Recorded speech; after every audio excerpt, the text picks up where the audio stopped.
and welcome to week 6 of our devotional of how to get closer to God. Today we're going to talk about forgiveness, and this is a really important topic. I know all of them are important, but this one really goes to the heart of your relationship with God. So what I want to do is I want to talk a little bit about first the consequences of not forgiving people, and then we'll talk a little bit about why it's so important or why God requires it so much. So the first place I want to take you is actually in Matthew 18, where Jesus actually gives a parable in response to one of his disciples asking him, how many times should I forgive my brother? Jesus actually gives him a parable in response to that.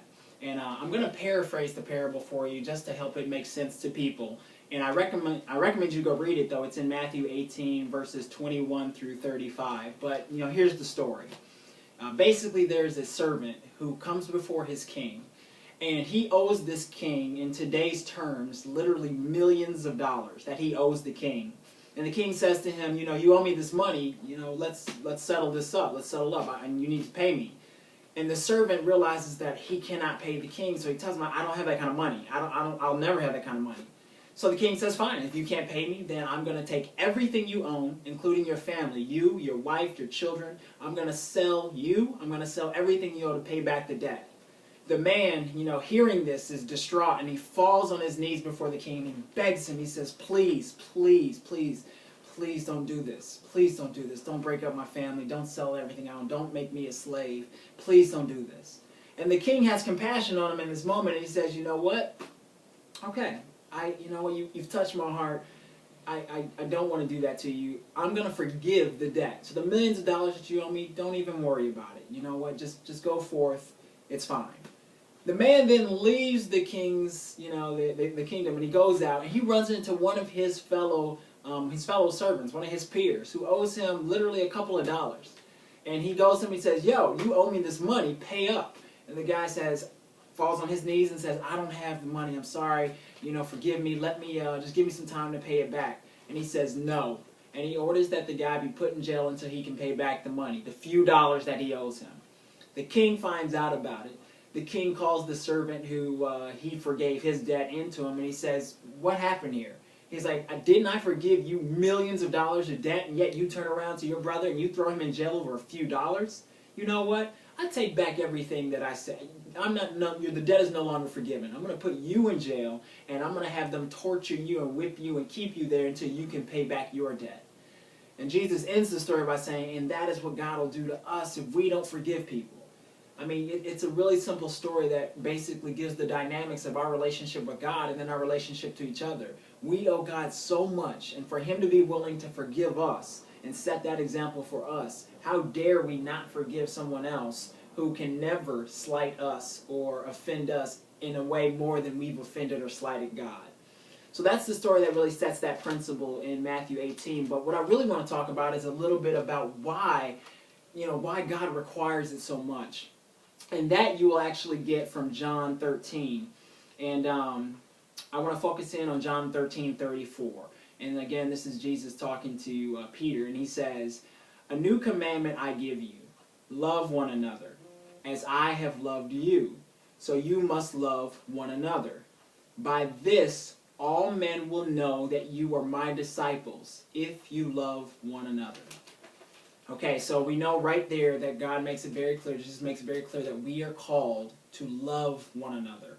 That's how people will even know that, that we are followers of Christ, that we're His disciples, that we love one another.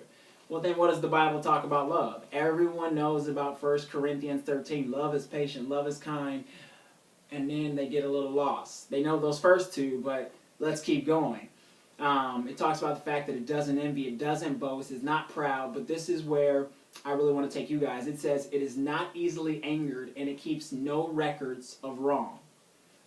So if you love someone, you keep no record of how they wrong you. You don't allow yourself to build up bitterness and resentment about anything because you don't even keep a record of it because you love them. So you've been called by God to love one another, and then He tells you in that love that you don't have the right to keep a record of how someone's wronged you.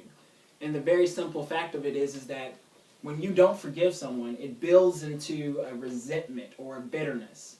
And that bitterness and resentment, if it's allowed to sit and fester, it grows into dislike, and sometimes hatred. All of these things are an enemy of what God has called from you. He's called you to love one another. And if you're over here not forgiving people and resenting people and being bitter against people and hating people, then you can't be loving them. They're in complete opposites of each other. And that's why he makes the commandment. You forgive other people because I loved you. And because I loved you, you have to then return that to everyone else. So look, we've all been wronged. I know what it's like to be mad at somebody and just like, I don't feel like dealing with them. You fool me once, shame on you. You fool me twice, shame on me. We all know how it's like, I'm not going to be made a fool of. I get it. But you know what? The truth of the matter is if we're going to live lives where God is going to bless us, he'll take care of people who are wronging you. Vengeance is his. He'll take care of your life and where people are taking advantage of you. If you do it, then you're just setting yourself up to not being forgiven by God. And you know what? If I had to choose between taking my vengeance on some human and being forgiven by God, I'll take forgiveness of God every day, all day.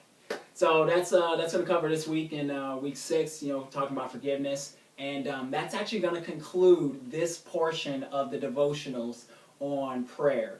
So if you want to go back and just kind of review the first 6 weeks here where you can really look at the structure of prayer, what's important, what we need to do, this is kind of the last devotional to piece all that together. I'm going to look into the next topics that we'll talk about, but until then, if you guys have any questions, feel free to reply to the email or comment.